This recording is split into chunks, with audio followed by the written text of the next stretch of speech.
Do you think studying psychology helps your thinking? Do you think, okay, well, I think that studying psychology might help your thinking, like, depending on how you look at it, but I don't know if like getting a psychology degree necessarily helps your thinking. Yeah, that's a fair point. How many people okay, so you did psychology undergraduate degree. Yeah, man, tell us what you did for undergrad. Uh, I came in wanting to do biology and then um, didn't really want to do like a lot of the second year sciences. Like I did fine in first year, but I like hated the work and I was like, this sucks. I don't want to do it all over again. And psychology, you can was one of three degrees that you can like still do a science degree, but like not do like it's just an easier workload. Easier depending on what you're good at, but Yeah. easier for me. Um, and so I ended up doing psych and ended up really liking it. So that ended up being a good decision. Um, and then I got into positive psychology just kind of like by sheer luck. I wasn't like, oh, I love positive psychology, but it kind of like aligned with a lot of stuff I like to think about. And yeah, I'm still doing that. Yeah. Yeah, that's awesome. It worked out though early on. You almost stumbled into the degree that you ended up really enjoying. Yeah, I mean, what do we not stumble into, I Yeah. guess. So what do you think you liked about the psychology undergrad? Because you um, graduated this last semester, eh? yeah, Yeah. yeah, this April or May or something. Yeah. What do I like about it? I mean, it's fairly easy for me to grasp, which is nice. It's like heady stuff. It's like thinking about thinking that I enjoy. Um, and yeah, it just like aligned with things that I'm interested in. I think was overall the top reason.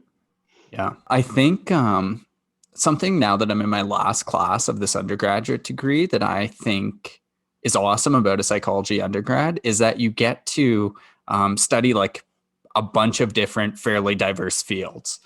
And undergrad in psychology touches stats, neuroscience, biology, philosophy of all kinds, philosophy of mind, the psychology of economics, let's say, education.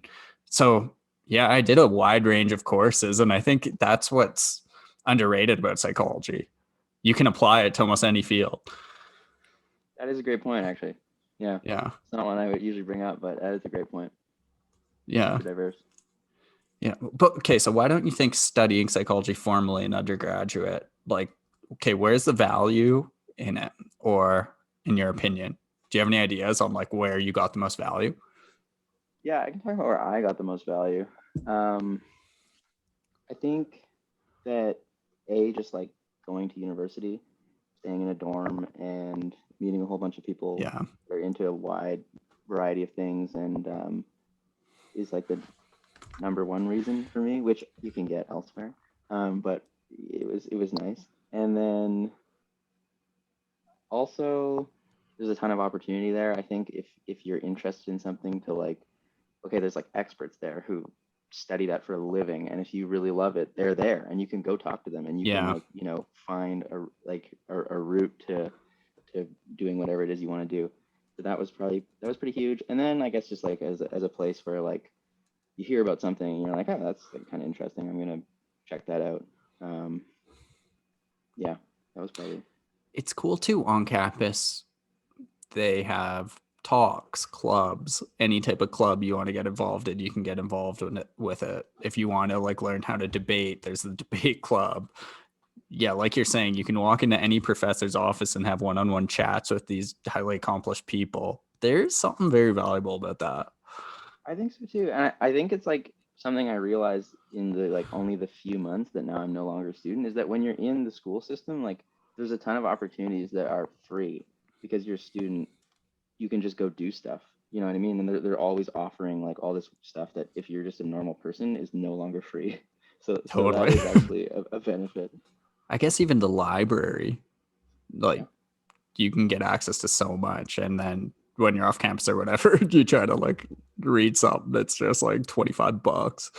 Yeah. Yeah. Well, I was thinking the other day I had to double check if alumni still had access to like the UBC archives, because I was like looking up some papers and stuff, and I was like, hold on, like if I don't have access to this anymore, like that really screws me It's a over. problem.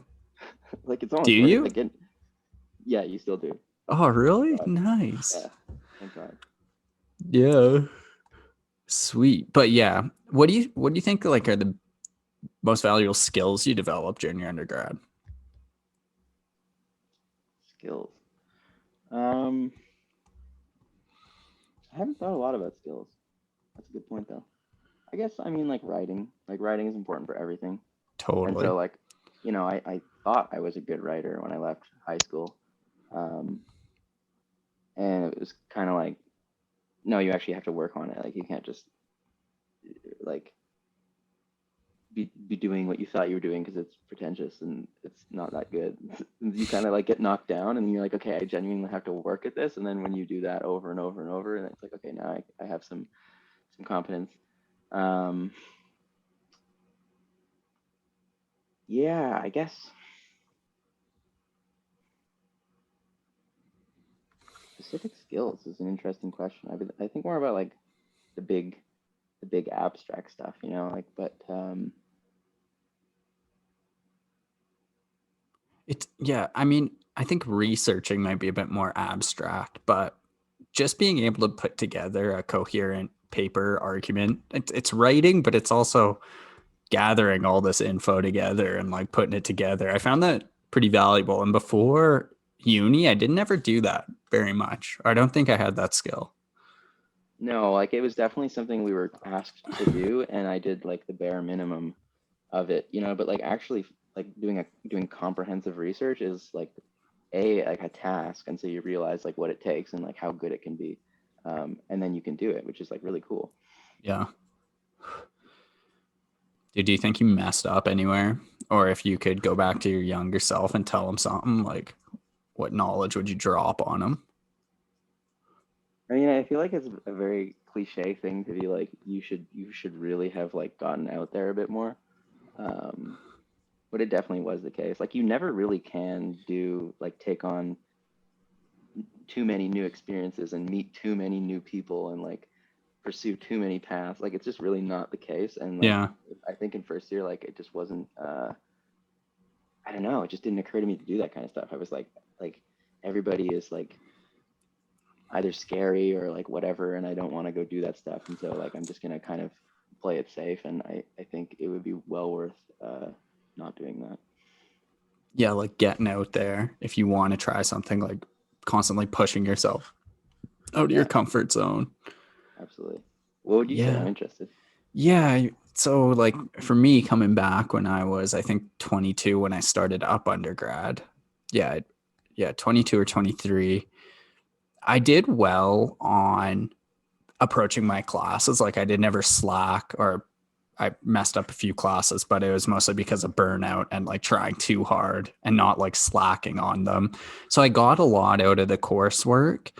I think I fell into the trap of maybe putting too much like focus on my grades and coursework and not enough on the type of experiential side you're talking about, where it's like, yo, if you study, whatever, 40 hours, if you studied 30, you probably would have only got a couple percent less. Instead of getting a 90, you would have got 85 or 86 or whatever. So I think that's one thing. It probably isn't going to sabotage your grade, and maybe you can find a good balance. You um, absolutely can find a good balance, Yeah. right? I think another thing that I would have done differently, or what I told myself, is like, don't be so narrowly focused. There was benefits for me being very narrowly focused on psychology for the most part, but just through happenstance, I stumbled upon other areas of study that I really enjoyed, like economics and whatever. I think I could have went into it being like, keep your mind open and like try a bunch of different fields, and don't think that there's only one path, because maybe you're wrong. You have to get pretty lucky if you just pick one path and you just like, that's your path. Like it might not Yeah, be. Yeah. yeah. And what even is there like just one path? Like that doesn't, I don't know. The more I think about it, it doesn't really make sense. Like, I don't think so. I don't I think think so. it's worth your while, like spontaneity, like you got to have a Dude, little of